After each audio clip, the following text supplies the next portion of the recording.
حاولت بقدر الإمكان إن أنا أتبناه، أفرّحه، أسعده، أكون له أب تاني. قلب حقير مليان أوجاع، حبيت الكل بنظرة عين، والكل نسيك والكل أهو باع، وأنا وأنت فضلنا حزن سنين، وأنا وأنت عشنا حزن سنين. يا قلب الوهم موهوم بجراح، مذلول بالحب وذللني معاك، من حبك ضاعت الأفراح، مجروح مش لاقي أنا حتى دواك، مجروح مش لاقي أنا حتى دواك.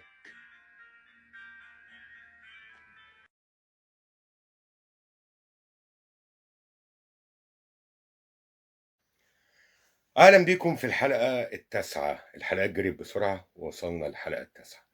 بعد ما شُفتم في الحلقة اللي فاتت اللي حصل في الجامعة والعلاقة العاطفية الفاشلة وخروجي من علاقة زي كده، بدأت آخُد البكالوريوس وبدأت أقرّر إني لازم أبدأ مرحلة جديدة في حياتي، والمرحلة ديّة هي مرحلة العمل.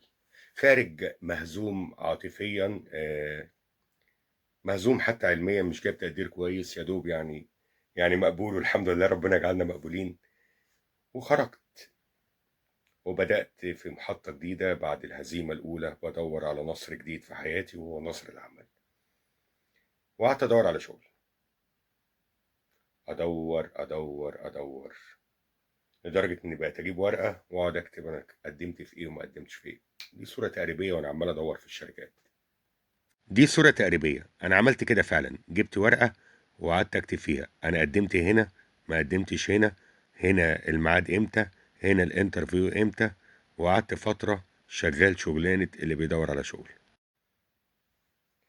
دوّرت كتير، ولحد ما جِه وقت من الأوقات لقيت شركة كويسة جدًا كنت منتظر إن ييجي لي فرصة فيها، والغريب إن أنا كنت مقدّم وطلبوني إن أنا أروح أعمل interview، وكنت سعيد جدًا. فقابلت واحد صاحبي كنت كلمتكم عليه إن هو كان معايا في إعدادي، اللي كان قاعد جنبي وقال لي: "لو راجل اخرج شيل المدرس دوّة." وأنا شِلته. وهو نفس الشخص اللي خرجت أنا وهو، ولقينا البنت اللي شاورت لنا وهو راح مشي معاها وأنا ما رضيتش أمشي. لو تفتكروا الحدث اللي أنا قُلته لكم ده، هو الشخص ده. فقابلته، قال لي: "إيه في إيه؟" قُلت له: "ده أنا الحمد لله أنا جات لي رايح بُكرة أعمل interview في الشركة الفلانية ديّة، ودي شركة كويسة جدًا وأنا كنت مستني إن ييجي لي فرصة فيها." قال لي: "غلطان، ليه؟ ما تنزل تشتغل معايا." قُلت له: "طب بس الشركة ديّة كويسة جدًا وأنا مستنيها." قال لي: "ما أنت رايح تعمل interview وأنت وحظك، ما أنت ممكن تتقبل أو ما تتقبلش، انزل من بُكرة وتستلم الشغل على طول." كل الشركات اللي اشتغلت فيها كانت قطاع خاص يعني. فنزلت، ما بين إني أكون مع واحد صاحبي وما بين إني أشوف مصلحتي في شركة كويسة وهيكون ليّا مستقبل فيها. وده كان أول حاجة أنا باغلط فيها غلط كبير جدًا في حياتي المهنية، إني نزلت وضحيت بمستقبل فيما بعد مضمون، عشان خاطر هاكون مع واحد صاحبي وما كانش صديق كويس أوي. ما علينا، نزلت معاه وبدأت أشتغل معاه. لاحظت في الوقت دوّة إن هو على طول يطلب منّي فلوس، هات فلوس، هات فلوس، هات فلوس. أنا باحكي اللي حصل على فكرة، كنت بادّي له في شهر و2 و3. وجيت في مرّة من المرّات كده وأنا قاعد قُلت طَب ما أنا باشتغل زيّك يعني، آآ أنا مش هاقول له لأ، بس مش كده يعني، مش كل شوية يقول لي طَب هات مش عارف إيه، هات إيه، هات إيه. فقُلت لأ، أنا بعد كده بقى إيه، يعني يطلب مرّة ما ادّيهوش، يطلب تاني مرّة أدّي له، فمش كل مرّة يطلب أدّي له. فقررت كده، فبدأت أعمل معاه كده. جه بعدها راح قايل لي: "باقول لك إيه." قُلت له: "قُل." قال لي: "الشركة متضايقة أوي إن إحنا 2 كنا نعرف بعض وإحنا كنا زُملا في يوم من الأيام في المدرسة وشغالين مع بعض." آآ قُلت له: "إزاي؟" قال لي: "وإحنا ماشيين أحكي لك، نزلنا من الشركة واتمشينا مع بعض ودي صورة." انا فاكر كويس جدا انه حط ايده على كتفي وقال لي: لا انت تفضل جوه، لا انا افضل جوه، لا انت تمشي، لا نمشي، لكن احنا الاتنين مش هينفع في مكان واحد. واحنا بنتمشى مع بعض فشاور لي وقال لي: ما هو لا انت تفضل هنا، لا انا افضل هنا، انا هسيبها وامشي، لكن ما ينفعش احنا الاتنين. قلت له: طب ما هو انت من يا ابني من الاول عارف وجايبني، وليه ما سالتهمش؟ قال لي: انا ما كنتش اعرف ان هم هيرفضوا ان احنا نكون اتنين اصدقاء وشغالين في مكان واحد مع بعض. فقلت له: طب. قال لي: ايه، تحب اسيب الشغل؟ قلت له: لا، انا من بكره مش جاي، وربنا يرزق بمكان تاني. سبت الشركه، والمفروض كنت افهم الشخص ده، او كنت فاهم، بس ما قطعتش معاه علاقه. وفضلت بعد كده برضه اكلمه واتواصل معاه من حين لاخر، وكان بيجي عليا ايام كنت بقابله كل يوم على فكره. خلصنا الموضوع دوت، وبدات في مرحله ان انا ادور تاني. في الوقت ده كان في شركه كنا نزلنا قعدنا نتدرب فيها شويه، وكان نزل معايا شنب. دي صوره ليا انا وشنب، اللي مش عارف شنب اكيد انتوا عارفين شنب، دي صوره حقيقيه. طبعا انتوا عارفينه، انا جبته لان هو معروف بالنسبه لكم، يعني الراجل من غير ما استأذن منه ولا اي حاجه، هو معروف بالنسبه لكم وكان بيطلع على اليوتيوب، فعشان كده جبت الصوره الاصليه بتاعتي انا وهو. بس دي احنا كنا كبار شويه عن المرحله اللي احنا كنا فيها. اول ما نزلت انا وشنب كنا مبسوطين جدا في الشركه دي.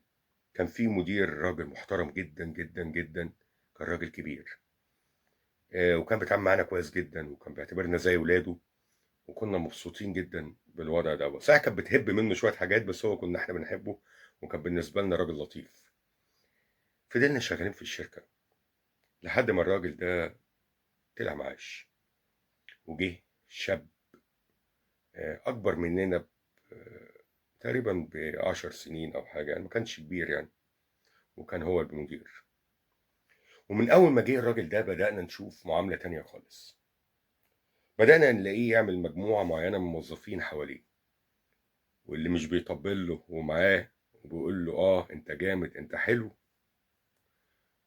ما يبقاش من رجالته وما يبقاش تبعه، ويبدا يتضايق منه ويعمل له مشاكل كتير. كان في مجموعه حواليه بدات ان هي تقوى تقوى تقوى، ودايما كنا في حاله نزاعات. ولو اقول لكم على كميه المشاكل اللي حصلت لي في الشغل ده، وكميه الظلم اللي انا تعرضت ليه، إن كنت انا او شنب، آه، يمكن نقعد سنين نتكلم وما نعرفش نخلص الحلقات دي. لدرجة إن في مرة من المرات دخلونا قسم مع ناس عواجيز، كانوا كارهيننا، مجرد ما يشوفونا معتبريننا عيال. ودي صورة تقريبية للمكان اللي احنا كنا قاعدين فيه. للأسف طبعا احنا ما تصورناش في المكان في قلب الشغل، بس أنا عملت صورة تقريبية. وعلى فكرة في ناس هتلاقيهم عواجيز قاعدين طول الوقت كانوا باصين لنا بصة كأننا يعني معرفش. بس كويس ان احنا كنا مضايقينهم، يعني بعد كده قلت كويس نكمل مع بعض. زي ما شفتوا، ناس على طول كرهانا، بصلنا عاملالنا. وبعدين يمكن شنب كان محترم، يعني كان بيعدي وما كانش انا لا كنت بضايقهم. كنت قاعد اضايقهم. حاولت بقدر الامكان اكسبهم، فانا كان عندي الابيض الاسود: لا تبقى كويس معايا وابقى كويس معاك، لا احنا الاتنين ما بنحبش بعض. فاتعاملت بقى معاهم بالشكل ده: انتوا ما بتحبونيش وانا ما بحبكوش. بس مع ذلك حاولت بقدر الامكان ان انا اكسبهم في الاول، لكن هم كانوا معتبريني العيل اللي جاي يشتغل معاهم. وكل ما اجي اعمل حاجه يقول لك: المفروض تسالنا، احنا خبره، احنا مش عارف ايه. بس كده لا. في مره من المرات انا كنت في قسم العلاقات العامه، وده اللي انا هستمر فيه بدا حياتي، العلاقات العامه. فكان في يعني مجموعه شركات يعني بتشتغل معانا، وفد جالي الشركه. فاتكلمت معاهم وخلصت، وبعد كده لقيت المدير الاولاني اللي هو الشاب دوت اللي جه، لسه في مدير تاني هيجي. آه راح مناديلي وقال لي: يا ميلاد، هو انت قلت للعملاء ان المنتجات بتاعتنا غاليه قوي، والشغل عندنا الشركه عندنا مش بتنتج كويس وانتاجها ضعيف. فقلت له طب انا اتكلم ليه في الانتاج؟ انا اصلا علاقات عامه، انا مالي ومال الانتاج والمبيعات والكلام دوت، انا ماليش علاقه. ده مين اللي قال لك؟ قال لي لا، في حد جه قال لي. قلت له طب من فضلك واجهني بالشخص اللي قال كده. قال لا هواجهك هواجهك، انت بتتكلم صح، انت علاقات عامه، انت مالك ومال المبيعات ومالك، انت بتتكلم صح، هواجهك بيهم. وفضلت منتظر ان هو يواجهني بالشخص اللي قال كده، ولحد النهارده بعد السنين دي كلها ما اعرفش مين الشخص ده وما واجهنيش بيه. ونقيس على كده كل شويه يعملوا قصه. وقعدت اسال نفسي كتير ايه سبب الكره اللي كان موجود. ما لقيتش اجابه، لكن كنت عارف ان في كره. فجه مدير تاني معاه، فكنا متبشرين بيه جدا ان في واحد كويس هيبدا يجي لنا، ودم جديد وطاقه جديده، ولعله ينظر للناس اللي بتشتغل ما بتطبلش. والراجل فعلا في الاول كنا يعني شايفين فيه خير، ولكن اول حاجه جه عملها قال لك انتوا الاثنين انفصلوا عن بعض. فاحنا كنا يعني لسه في خير، لسه في نوايانا في خير. فقلت له طب ليه؟ قال لا لازم بقى تتفطموا من بعض بقى، وكل واحد فيكم طاقه وكل واحد فيكم مجهود، فكل واحد يبقى في مكان غير التاني. فقلت له طيب بالنسبه للمجموعه اللي عاملها استاذ فلان المدير ده، المجموعه دي مش هتفصلوها برضو عشان دول يتفطموا من بعض؟ قال لي هيجي وقتهم، هيجي وقتهم، هيجي وقتهم، بس احنا نبدا بيكم انتوا الاول. وفصلنا فعلا، وما جاش وقت المجموعه الثانيه. بتهيألي لغايه دلوقتي هتلاقيهم في الشركه زي ما هم، يعني لو رجعت هتلاقيهم زي ما هم. وفضل عمليه تزهيق، يزهقنا يزهقنا يزهقنا، لدرجه ان جه في مره من المرات قال لي هو انت بتمثل مسرح وتكتب شعر؟ قلت له قال لي لا ما ينفعش تبقى شغال هنا في الشركه وتمثل وتكتب. آه، قلت له مين اللي قال لك؟ قال لي فلان قال لي لانك انت كنت بتعزم الموظفين يروحوا يتفرجوا على العروض بتاعتك. في الوقت ده انا كنت بشتغل في مراكز شباب وحاجات زي كده، حاجات بسيطه، ما قدرتش ابطل تمثيل، ما قدرتش ابطل تمثيل، ما قدرتش ابطل شعر. فكنت بحاول ان انا الاقي صداقات مع الناس دي على قدر الامكان، ان انا اخليهم يجوا يحضروا لي عرض، اوريهم حاجه انا كاتبها، بحاول الاقي اي حاجه. فلما قال لي كده قلت له انا ما اقدرش ابطل مسرح. قال لا ما ينفعش ده شرط. قلت له طب تمام. فقررت في الوقت ده ان انا اعمل فيلم. تعالوا نشوف حته. هو ده اللي انا سمعته. انت عارف انت بتقول ايه؟ عارف. وبعدين انا عايزك فيه. الكلام ده مش سهل يا صاحبي، ما فيهوش هزار. وانا هفضل في حاجه زي كده برضه؟ دي سمعه. طب راجع نفسك كده وشوف انت سمعت ايه. يبقى حظك حلو قوي لو الكلام ده طلع حقيقي. لو ما طلعش حقيقي هخليك تبدا اسم شريف. دي حقيقي. وعلى فكره مش انا بس اللي بقول كده، الدنيا كلها بتتكلم. يبقى كريم هو اللي هيتحاسب وحسابه معايا انا. غلط اللي انت هتعمله ده، غلط. الموضوع عايز شوية عقل. علي بتبقى له بص هو فكره زي الفل. كريم مين هيلاقي كان؟ انا لازم تفكر ازاي تتحقق.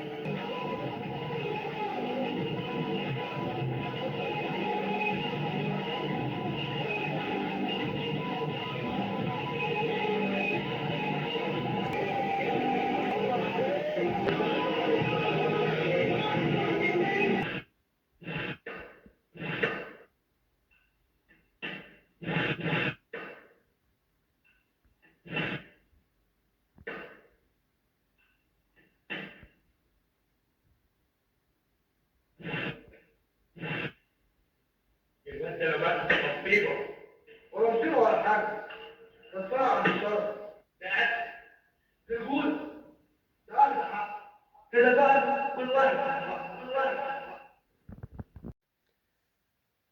صورت الفيلم دوت.